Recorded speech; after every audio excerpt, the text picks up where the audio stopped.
You might be wondering if you're too old to restart your life after the divorce. I got news for you. The answer is no. It's never too late to make your life better. Hi, my name is Christopher Bruce. I'm a board certified divorce lawyer.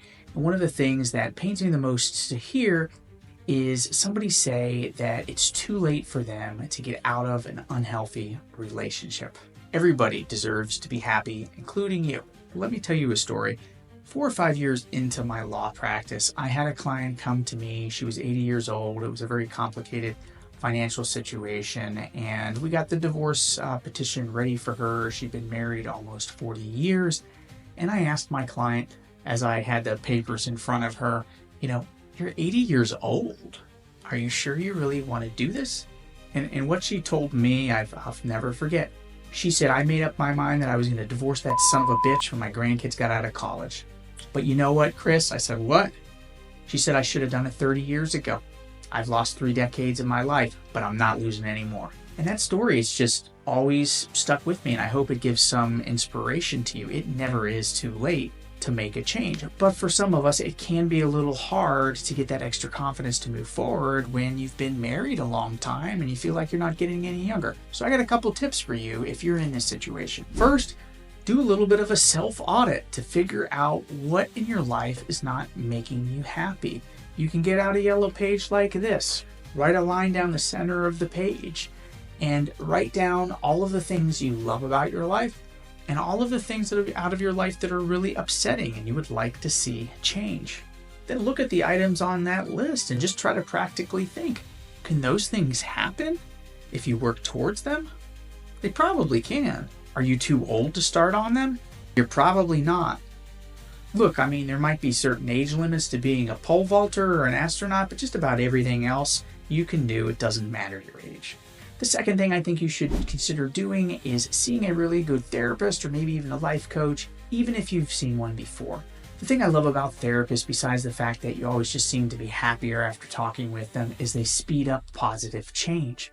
You can sit here and you can read all the books in the world about how to make your life better, but the therapists help you do it. They're your coach in the process.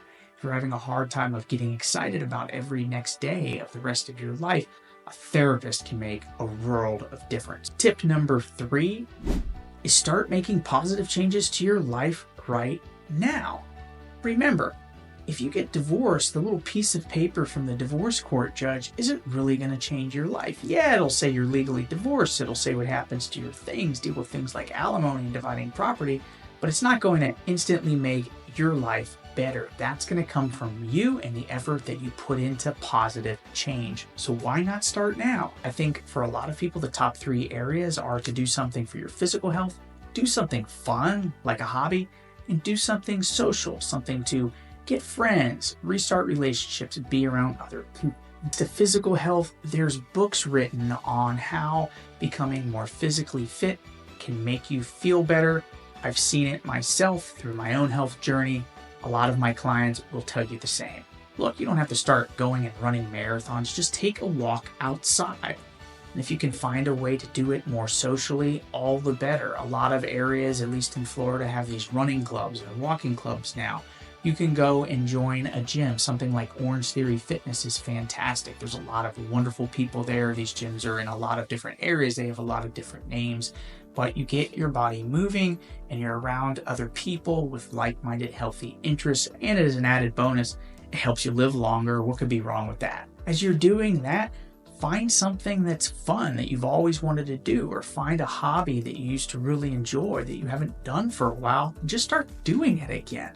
This can be as simple as getting a book you want to read, going to the theater, planting a garden. It can be really basic stuff. The point is not how much money you spend, but the fact that you're choosing, hopefully every day, to do something that you enjoy.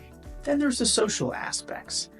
A lot of people who are hesitant to get divorced, they think they're too old. When I really boil it down, they're afraid of feeling alone. They feel like, hey, I stay in this marriage, even if it's a toxic one, at least I have my husband to be around. And I challenge you as to that belief. Is it really healthy to be around him? What type of relationship is it? Is he bringing you up or dragging you down? Many of my clients would be better off alone than with somebody who sucks every last bit of substance that there is out of their soul.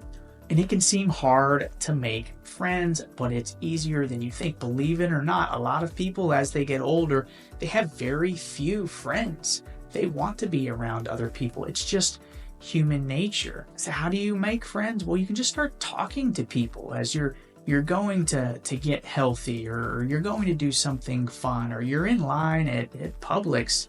Say hi to somebody, smile, introduce yourself. You're not going to form relationships with other people if you don't move your lips. And the low-hanging fruit in terms of relationships is rekindling the relationships you've had in the past. Call up that friend you haven't talked to in years.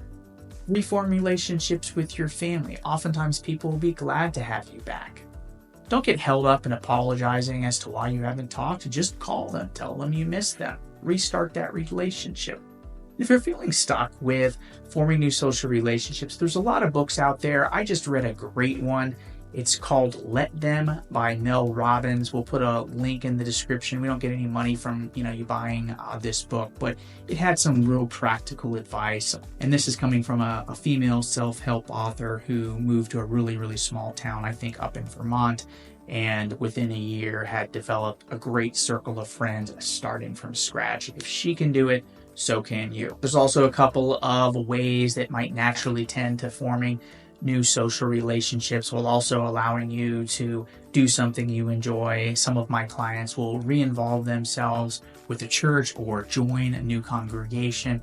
Usually, regardless of the religion, places of worship are places of connection, and a lot of those places will welcome you with open arms. It's, in many cases, an instant social network with people who are usually there to support you in meeting the people in the group. Do something physical, do something fun, do something social, and start doing a little bit of that, hopefully every day. And if you do that, I'm pretty confident that you're going to start to be a much happier person. You're going to see what life can be like on the positive side. And the great thing about doing this is as you go through the process, you might realize that you don't need a divorce. Maybe the change you were looking for, the happiness you needed to come from you taking these steps.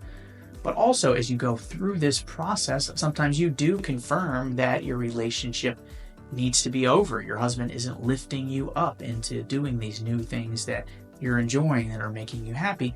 And if that's the case, it's easier to approach the divorce process with much more confidence because you know it's possible to be happy, and you know you will be happy right now, not just when the divorce is over. My next tip is, if you go through this process of re-engaging in life, take note of what you're starting to enjoy and update your list of things that make you happy. And then take that list and try to come up with a vision of what you would like your life to be like after the divorce is over.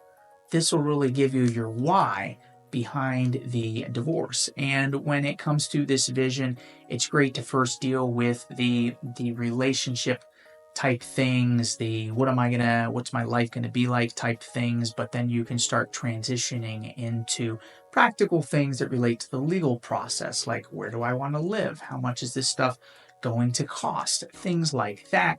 And if you're stuck on how to start this process, there's a book. It's The Women's Guide to Getting Organized for Divorce. See the link in the description. This book is available for free at divorceinformationbooks.com. You can even request a physical copy of the book. We'll mail it to you along with a few of the others that we have. Once you've came up with this after the divorce vision, if you feel divorce is still what you need at that point, this is where you progress to speaking to an attorney. Go talk to an attorney, share your divorce vision, come up with a list of the questions that are keeping you up at night and get those questions answered. Talk to a lawyer that limits what they do to marital and family law, and they should be able to answer your questions, hopefully put you at ease, and more importantly, perhaps give you a strategy of what you should be doing next. And if there's anything you take away from this video, I'd really like it to be two things. Number one, it's never too late to make positive changes in your life. And number two, if you want to see positive change in your life, you have to start taking action for yourself. Do something for yourself each day to move your life forward closer to that ideal life that you want to be living. I hope this has been helpful for you. Please check out the links in the description for a lot of extra free information about all of this stuff.